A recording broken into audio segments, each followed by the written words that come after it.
competitive swimmer magazine. Always a good read. Always good stuff, right? And what's really cool right now is just thinking about this. Steve Friederang, the publisher, Oh, yeah.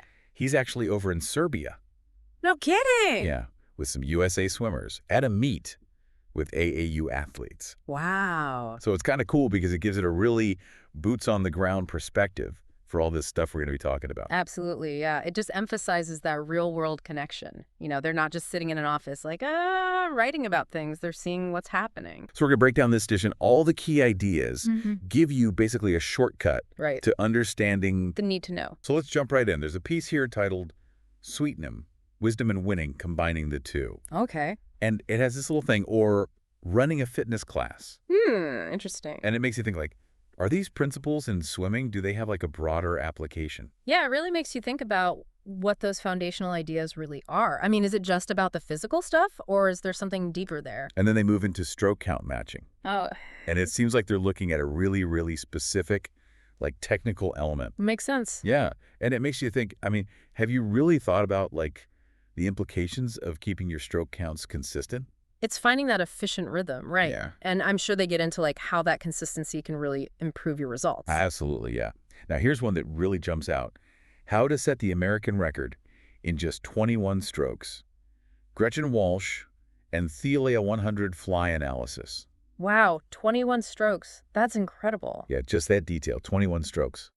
That highlights how powerful and efficient every single one of her strokes must be. It's amazing. And this analysis comes from Paul Yetter, Okay. who they call one of the sharpest knives in the USA swim coaching drawer. That's high praise. So you know you're getting some real insight there. And the article really hits on this core principle. Measure everything. I like that. Right. It's all about data. Yeah, data-informed training, it's not just about feel anymore. You have to have those concrete numbers to guide your improvement. Exactly. And this kind of leads right into the Paul Yetter interview highlights. Okay. And there's this one example that really stood out to me. Katie Hoff's practices continued to evolve until she'd go sets like 3x400 free negative split with the first 200 in 1.52 and the second in 1.46. That's impressive. That's a big negative split. Yeah, I mean, just that control and endurance, right? Absolutely. It shows how she was constantly refining her training based on like very specific measurements. Yeah. And they say Yetter, he's thoughtful, constantly learning, measures the effect of his practices, counts strokes, and expects his swimmers to understand and enjoy the process of improvement almost as much as winning at all levels. It's about the journey, not just the destination. Focuses on plantar flexion, basically being able to point your toes. Right. And they're saying that's the biggest difference between fast kickers and everyone else for both dolphin kick and flutter pick. And the good news is you can improve it. You can, but the key is consistency. It takes consistent work in that stretched position. Right, and that's where Team Fankel comes in. Yeah. It's like a more social, fun way to work on that range of motion. I like that. Yeah, so even if it's just a little bit, like a quarter of an inch a month, Right. It all helps you deflect water backward. Every little bit counts. Those small gains add up. For sure. Okay, moving on, we have breast free. Breast free. Yeah, and this isn't about swimwear or anything like that. Oh, okay, good. It's about using the underwater dolphin kick to make your breaststroke better, especially for IM swimmers. Okay, so really maximizing that underwater phase. Exactly. And they say that one-on-one coaching can be a huge help in this area. Yeah, individualized attention is always valuable. Right.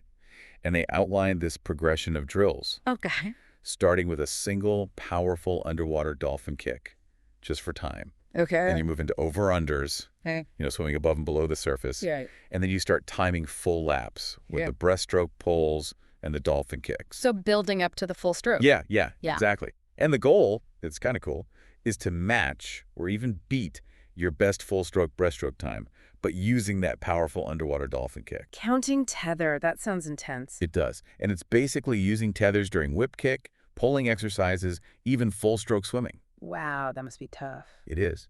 And they give this example, a swimmer doing a 400 with only 4 strokes per lap while tethered. Oh my gosh, the resistance. It forces you to be so efficient. Yeah, that makes sense. Right. And they use underwater video analysis, really detailed weekly plans. So it's very personalized. They're constantly monitoring and adjusting based on what they see. Yeah, exactly. And the challenge they talk about is locking in that perfect rhythm when it matters most at big competitions. Makes sense. You need that consistency under pressure. Exactly. Okay, this next one is really interesting. Swimmer. Coach yourself. Oh, that's intriguing. Empowering the athletes. Yeah. It's all about giving the swimmers the tools to improve. I like that. Yeah. And they use things like iSwim, iPads and waterproof cases, GoPros, even iPhones for video analysis. That's smart, using technology to your advantage. Right. And the idea is the swimmers can see their own strokes and make adjustments. So it becomes much more about self-awareness and actively participating in your own development. Exactly. And they give this example of a swimmer who improved their 100 backstroke time by 10 seconds in a year using this method. That's incredible. It is. And their coaching style, it's really interesting. It's directive, but it's also question-based. Oh, okay. So not just lecturing at the swimmer. No. It's about showcasing good technique, explaining the science behind it, and creating an environment where everyone learns from everyone. It's more collaborative. It's a learning community. Exactly. And it keeps those younger swimmers really engaged.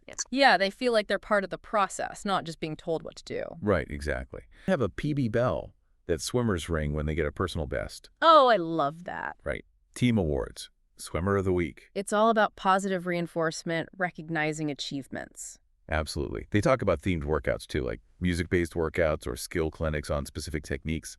Okay, so going beyond just the costumes and stuff. Right. And of course, team bonding activities outside the pool, really important. Absolutely. Those relationships are crucial for a strong team. And they talk about creating a fun environment with team mottos, friendly rivalries, and they even share this story about posting tracking sets, team records, and having a 16,000-meter IM party. A 16,000-meter IM party, that's dedication. I know. And they believe all of that contributed to their success at junior nationals. So it's about finding that balance, working hard, but having fun along the way. Exactly, yeah. All right, let's check out advanced swim coaching in action. Okay, what's this one about?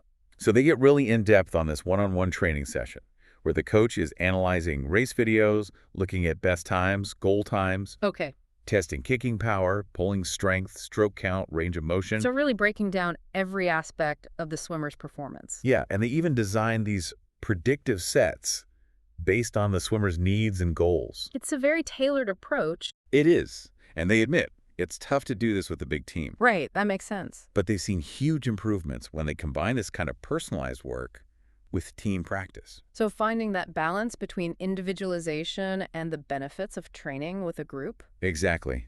And they describe how they worked with this backstroker, using resistance paddles for rotation, side kicking to improve the upkick, and over-unders combined with mindset training. So addressing very specific areas for improvement. Yeah, and the swimmer made significant progress, especially in their underwater speed. Which is crucial in backstroke. Absolutely. They really stress honest conversations between the coach and swimmer, video analysis, and watching elite swimmers together.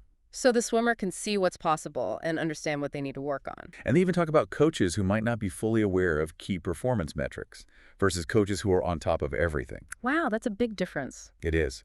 They also contrast using the pace clock just for send-offs versus teaching swimmers to really master the pace clock and understand their splits. So they can manage their own races more effectively. And then there's just hoping for improvement versus actually planning for podium finishes based on data. So it's about being strategic, using data to inform your training. And then they talk about a coach's attention being divided versus being super focused on individual metrics and technique. It's about finding ways to give each swimmer the attention they need. So they're embracing technology to manage all this data and make it meaningful. We have an Olympic swimming analysis with Coach Jim Richardson.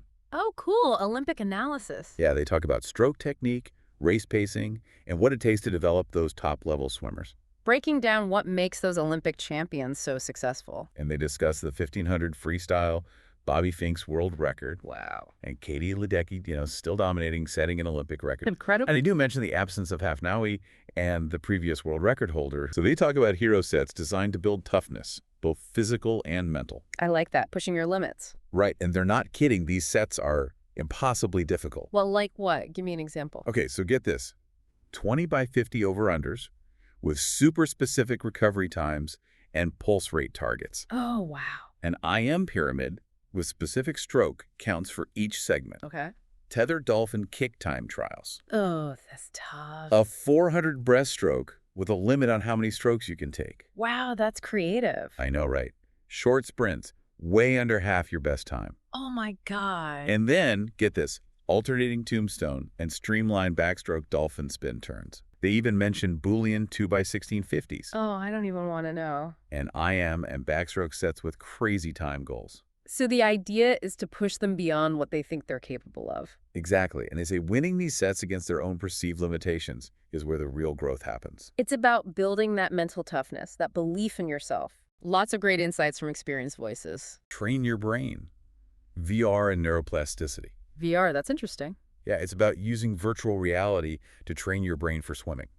I mean, it makes sense, right? You can visualize the perfect stroke, the perfect race. Exactly. And they talk about neuroplasticity, the brain's ability to adapt. So even just visualizing can create those neural pathways. Exactly. And they list a ton of advantages of VR training. You can train anywhere, anytime, get ready for meets virtually. Oh, that's cool. Access excerpt guidance within the system, improve your muscle memory, focus on technique without the fatigue. So you're not limited by your physical body. Right. And they say it combines visualization with action. It can be customized for any level. You get immediate feedback. It can help prevent injuries. Interesting. And it's backed by science, reduces cognitive load, Mm-hmm. and helps you retain what you learn. They're collaborating with other great coaches and scientists. They're going to be releasing content more often. And they encourage everyone to subscribe to stay up to date. Sounds like they're really invested in pushing the sport forward. And it makes you wonder, with all this detailed analysis, the new training methods, the technology, what are we going to see in the future of swimming? Yeah, the possibilities are endless.